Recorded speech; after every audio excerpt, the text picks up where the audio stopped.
Before moving that the next type displacement reaction, first we know that what is that reactivity series of metals.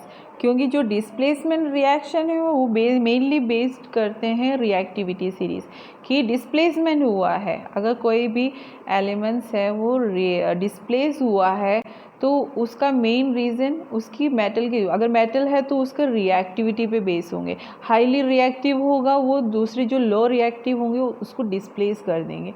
So first we know that what is reactivity series of metal. Reactivity series of metal is a series in which the metal arranged in the decreasing order of their reactivity.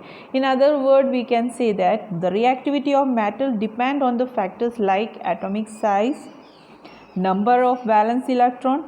Higher the tendency of metals to lose this electron, higher will be the reactivity of metal. यानी कि अगर मान लो इसमें बहुत सारे characteristics है या आप लोग ज़्यादातर अब मीन्स जैसे आप लास्ट चैप्टर तक पहुँचेंगे मीन्स पीरियोडिक टेबल में, तो उसमें कैरेक्टरिस्टिक बताया गया है कि जैसे मेटल है नॉन मेटल है उसमें भी पता चल जाएगा कि किसको मेटल बोलते हैं किसको नॉन मेटल बोलते हैं based on that gain of electron and loss of electron. तो रिएक्टिविटी भी यहाँ पे बेस करते हैं कि अगर जो एलिमेंट होंगे तो उसका एटॉमिक साइज़ क्या होगा, छोटा होगा, अगर छोटा है और उसकी कितने वैलेंस इलेक्ट्रॉन होंगे और वो जो लॉस करेगा वो इलेक्ट्रॉन कितना लॉस करेगा, वो तो जैसे ज़्यादा लॉस करेगा तो उसकी रिएक्टिविटी भी क्या होंगे, हायर होंगे. ठीक है, जितना लॉस करेंगे उतना रिएक्टिविटी होगी. तो उसके बेस पे क्या है, केमिस्ट्री में एक सीक्वेंस के अकॉर्डिंग बना रखे रिएक्टिविटी सीरीज. ओके, तो यहाँ पे आपको दिया जाएगा, आपने देखा होगा इसको डायग्राम को, आप आपकी बुक में भी मिलेंगे, तो इसको आप ध्यान से देखना क्या है इस रिएक्टिविटी सीरीज़ में. जैसे कि इसको प्लेस कर रखा है, first one is that sodium, next calcium, magnesium, aluminium, zinc, iron, tin, lead, hydrogen, copper, mercury, silver, gold and the last one is platinum. ठीक है, इसमें मेंशन नहीं है. ऐसे बहुत सारे रिएक्टिविटी सीरीज है. तो मीन्स इतने आपको जो एग्जाम है मीन्स आपकी 10th क्लास के अकॉर्डिंग बना रखा है. तो यहाँ पे मेटल जो रिएक्टिविटी है, the first one is that highly reactive and the last one is less reactive. ठीक है, जो फर्स्ट है जैसे कि पोटेशियम और सोडियम रखा गया है, तो पोटेशियम हाईली रिएक्टिव होगा और वो सोडियम को डिस्प्लेस कर सकता है.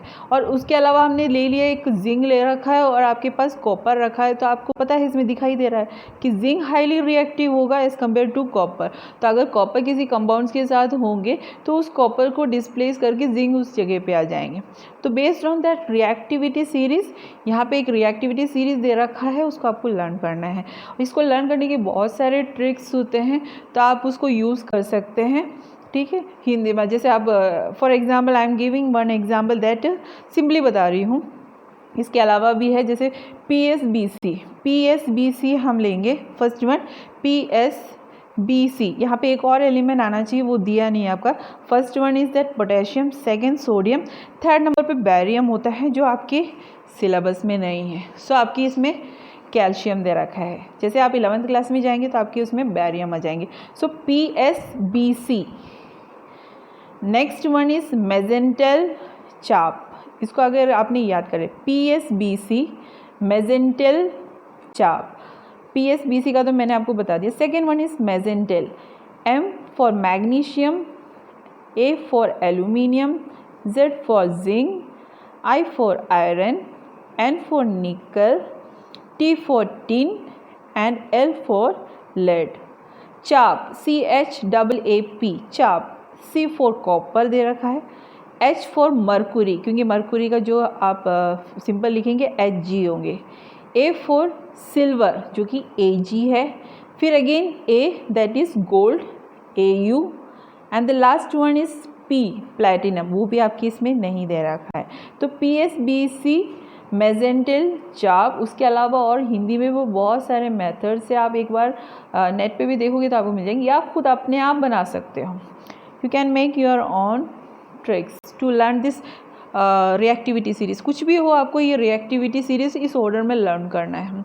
ठीक है, potassium, sodium, calcium, magnesium, aluminium, zinc, iron, tin, lead, hydrogen, copper, mercury, silver, gold. अगर आपको इसमें बीच में कोई सा भी एक एलिमेंट दे दिया जाएगा और पूछा जाएगा कि ये कौन सा रिएक्टिव है, तो आप आराम से बताना चाहिए. तो उसके लिए आपको वो सीक्वेंस याद करना पड़ेगा.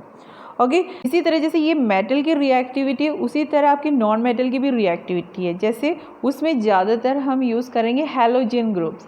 हैलोजन ग्रुप्स होता है जिसमें हैलाइड्स होते हैं, हैलोजेंस होते हैं। For example fluorine, chlorine, bromine, iodine. Once again fluorine, chlorine, bromine, iodine. मैंने ये जो ऑर्डर बताया है वो रिएक्टिविटी हायर टू लोअर बताया। Fluorine that means highly reactive, second one chlorine, third bromine and iodine.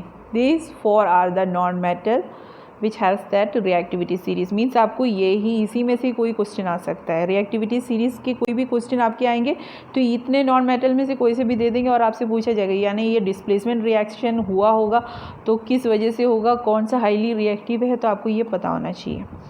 Okay this all about that reactivity series. Next type is displacement reaction. In the displacement reaction, a more reactive metal displaces or removes another elements from a compound. The reaction in which an atom or a group of atoms in the molecules is displaced by another atom or a group of atoms is called displacement reaction. वही same reactivity series के according अगर आपको दे रखा है कोई भी element तो उसमें जो भी हाईली रिएक्टिव मेटल होंगे वो डिस्प्लेस होंगे, उसी तरह नॉन मेटल भी दे रखा है तो वो भी डिस्प्लेस होंगे। तो वो बेस करते हैं रिएक्टिविटी सीरीज़ पे। So again this displacement reaction भी क्लासिफाइड इनटू टू टाइप्स। किसी किसी बुक में डबल डिस्प्लेसमेंट रिएक्शन के बाद अनदर टाइप में दे रखा है, but the displacement reaction is classified into two types, that is single and the double displacement. So double displacement is the important in the exam view. Okay, first one is that single displacement. What is single displacement? A single displacement element displaces another element from its compound to form a displaced product. For example, single displacement, if we take that example of iron react with copper sulfate. Okay, here iron displaces the copper from the sulfate.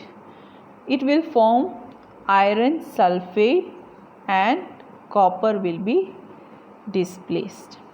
यहाँ पे जो भी reaction है वो किसके single displacement हुआ है, यहाँ पे बस आयरन का डिस्प्लेसमेंट हुआ है और उसको डिस्प्लेस कर दिया, मीनिंग किसको डिस्प्लेस किया, कॉपर को, और वहाँ पे आयरन जाके बैठ गया। होता है ना जब जो ज़्यादा ताकतवर होता है वो जाके जो कम ताकत वाला होता है उसको डिस्प्लेस कर देता है, बस में भी देखते हैं हम लोग। ठीक है, second one is that zinc react with copper sulphate.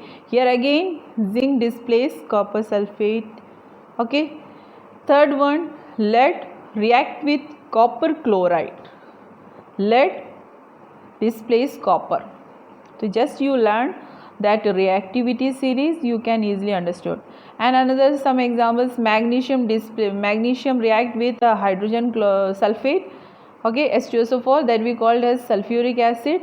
It will form magnesium sulfate and water. And the last one, potassium iodide that react with chlorine. Okay, here that example chlorine is non-metal.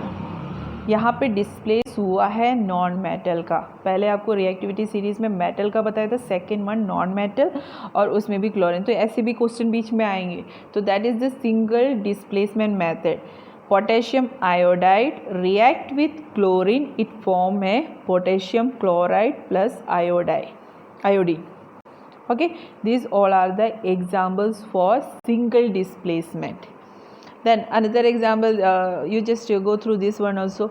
Okay, silver nitrate react with zinc, it will form a silver and zinc nitrate. तो ये भी है, तो इसमें भी क्या हुआ है, किसको डिस्प्लेस कर दिया, सिल्वर डिस्प्लेस हो गया जिंक से। Okay, this all about that single displacement type of reaction.